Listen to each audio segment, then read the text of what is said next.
நீ என்ன சொல்ல வர? லேடிஸ் படுற கஷ்டத்தை சொல்லிட்டேன். ஜென்ஸ் படுற கஷ்டத்தை நாங்கள் சொல்ல முடியாத அளவுக்கு மனசுல தான் வச்சுருப்போம், எதையும் வெளியே காட்டிக்க மாட்டோம். என்ன கஷ்டம்? கஷ்டம் ஊர்ல எல்லாருக்கும் இருக்கிற கஷ்டம் தான். இன்னும் உனக்கு மட்டும் ஸ்பெஷலா ஒரு கஷ்டம் இருக்கிற மாதிரி பேசினாரு.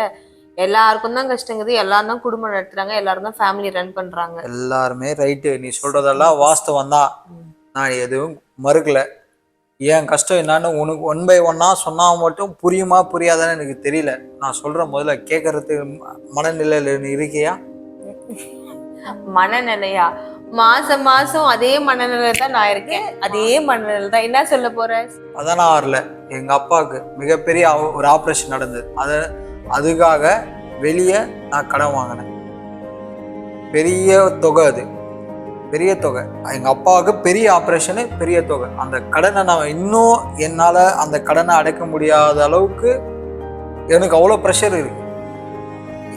மாதம் 1ஆம் தேதினா அவங்களுக்கு வட்டி கொடுக்கணும்.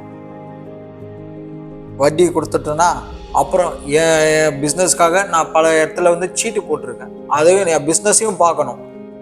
நான் சீட்டு கட்டணும். 2வது ஆச்சா. 3வது வந்து வாரம் வந்து நல்லா கேட்டுக்கோ, வாரம் 4 பேர் வருவாங்க மில்லர்ஸ். அவங்களுக்கு நான் மண்டே, அதை விட்டிங்கன்னா வெட்னஸ்டே விட்டா தேர்ஸ்டே விட்டா சாட்டர்டே. வாரம் இதெல்லாமே ரொட்டீனாக நடக்கும், மாதம் நடக்காது. ரொட்டீனாக நான் ஒரு வாரத்துக்கு 4 பேர் வருவாங்க. நான் 4 பேரையும் அவங்களுக்கு ரைஸ் அமுச்சிட்டே இருப்பாங்க. நான் செட்டில் பண்ணிகிட்டே இருக்கணும். அப்போ தான் அவங்க நம்ம கஷ்டம் எவ்வளோ ஜென்வனாக நடந்துக்கிறோமோ அந்த அளவுக்கு நம்மளுக்கிட்ட கீழே எங்கள் அம்மா அப்பா, அது கரண்ட்டு பில்லு, நம்ம கரண்ட்டு பில்லு, கடை வாடகை, கரண்ட்டு பில்லு எல்லாத்தையும் நான் மெயின்டைன் பண்ணணும். எவ்வளோ மெயின்டெனன்ஸ் இருக்குது தெரியுமா? நீ சின்ன இந்த 10,000ன்றது உனக்கு, அந்த 10,000ன்றது எனக்கு எவ்வளோ பெரிய அமௌண்ட்டு தெரியுமா? நீ சின்னதாக சொல்கிற, ஆனால் அந்த 10,000 எனக்கு ரொம்ப எனக்கு புரியுது. நீ உன்னோட சூழ்நிலை எல்லாமே புரியுது. அந்த 10,000த்தில் இவ்வளோத்தையும் மேனேஜ் பண்ணுற அளவுக்கு இந்த எக்கனாமிக்கில் அது சரி வராதுதான் எனக்கு தெரியுது. ஆனால் அதை பற்றி நான் பேச வரல. கொஞ்சம் நாள் எல்லாமே கொஞ்சம் மாறும். வருஷமா மாசம் நீ காசு கொடுக்கும்போது நான் உன்கிட்ட கேட்கறதும், நீ என்கிட்ட இந்த பதில சொல்றதும், அதுக்கப்புறம் வந்துட்டு இது மாறும். நானும் 8 வருஷமா மாறும்னு உட்காந்துட்டு இருக்கேன், இன்னி வரைக்கும் மாறல. இனி எப்போ மாறும்னு எனக்கும் தெரியல. அதுக்கான நாள் எப்போ வரும்னு தெரியாது. ஆனாலும் நானும் நீ கொடுக்கறத வச்சுட்டு இது எப்படியே தான் ரோல் பண்ணிட்டே இருக்கிறேன். இதையே தான் வந்து என்னோட சர்க்கிள் போயிட்டே இருக்கு. என்னால் எங்கேயும் போக முடியாது. ஜாப் போனாலும் பார்த்துக்க முடியாது, குழந்தைங்கள விட்டுட்டு எங்கேயும் போக முடியாது. இந்த மாதிரி எக்கனாமிக்கலாக நமக்கு கஷ்டம்.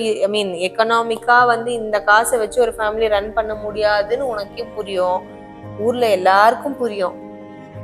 இதுக்கு சொல்யூஷன் என்ன? அது நீ சொல்லு. எல்லாமே மாறும், கொஞ்ச நாள் வெயிட் பண்ணு, எல்லாத்தையும் நான் மாற்றி காட்டுறேன். உன்னைக்கு ஃபேமிலி சாட்டிஸ்ஃபேக்ஷனாக ரன் பண்ணுறதுக்கு அந்த நாள் வரும். அந்த நாள் வரும்போது எல்லாமே மாறும். அதுக்கு நீ என் கூட சப்போர்ட்டாக இருக்கணும்.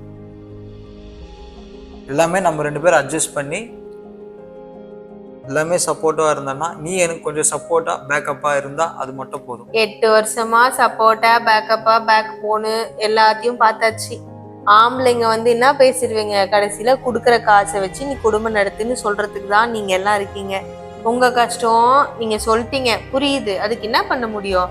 கஷ்டம் எல்லாருக்கும் லைஃப்பில் கடவுள் கொடுக்க தான் செய்வான். அதை எப்படி நம்ம டேக்கெலாம் எடுத்துன்னு போகணுன்றது தான் நம்ம லைஃப் பார்க்கணும். அதை விட்டுட்டு எனக்கு இவ்வளோ கஷ்டம் இருக்குது, இது இருக்குது, எல்லாமே தான் இருக்குது.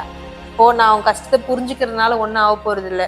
நாளைக்கு அவங்ககிட்டயும் போய் நம்ம சொல்ல முடியாது, எங்களுக்கு கஷ்டம் இருக்கு, ஸ்கூல் ஃபீஸ் கட்ட முடியாதுன்னு சொன்னா எடுத்துப்பாங்களா? இல்ல வாஸ்தவம் தான், இல்லை நான் சொல்லலையே. எல்லாமே மாறும். அந்த வட்டி மட்டும் நான் முடிச்சிட்டேன்னா என் லைஃப்ல மிகப்பெரிய. இது உனக்கு மட்டும் கிடையாது. இந்த விஷயம், இந்த மாதிரி வட்டி கட்டுறது, கடன் வாங்கினது, இதெல்லாம் உனக்கு மட்டும் கிடையாது. ஆக்சுவலா நீங்க ஃபேமிலியை ரன் பண்ணதுக்கு முன்னாடி நீங்க இந்த விஷயம் எல்லாம் வந்துட்டு சார்ட் அவுட் பண்ணிடணும்.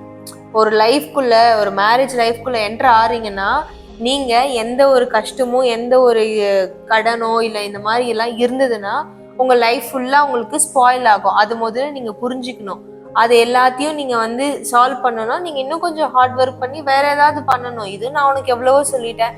பட் சொல்றது இல்ல, கடைசியில என்ன சொல்ல போறேன், இந்த 10,000 வச்சு குடும்பம் நடத்துன்னு சொல்ல போறேன். இவ்வளவுதானே சிம்பிளா. 8 மணிக்கு கடைக்கு போறேன்னா ராத்திரி 10:30 வரைக்கும் நான் கடையில உட்காடுறேன். வியாபாரம் நடக்குது நடக்கல, இன்னைக்கு ஃபுல்லா கடையில உக்காந்தாதான் வியாபாரம். எல்லாமே நான் பண்றது எல்லாமே ஹோல்சேல் வியாபாரம்.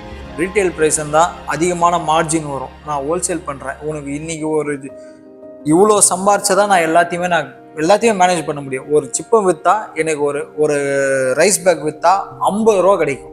ஓப்பனாக சொல்கிறேன், அரிசி மூட்டை விற்றா ஒரு 50 ரூபா கிடைக்கும். நான் அந்த 50 ரூபாவை நான் ஒரு நாளைக்கு நான் எவ்வளோ விற்கணும்? நீ என்ன படிச்சிருக்க? நான் படிச்சது ரைட்டு தான். என்ன படிச்சிருக்கீங்க? நான் பிஇ மெக்கானிக்கல் முடிச்சிருக்கேன். பிஇ மெக்கானிக்கல் இன்ஜினியரிங் முடிச்சிருக்கேன். என்ன முடிச்சிருக்கீங்க? BE mechanical engineering. இன்ஜினியரிங்கா? இன்ஜினியர் படிச்சவெல்லாம் இப்படி உருப்படாம தான் இருக்கணும் கட்சி வரைக்கும். உருப்படதான் என்ன, காசு waste, money waste, time waste, எல்லாம் waste, knowledge waste, full waste of money தானே. எதுக்கு எல்லாரும் வந்து ஒன்னும் இல்ல, வா நம்ம இதே 10,000ல நம்ம ஃபேமிலி ரன் பண்ணலாம் தானே சொல்ல போற. Money will comes today or tomorrow. There is a love for us forever. Love your life with a love. Thank you so much.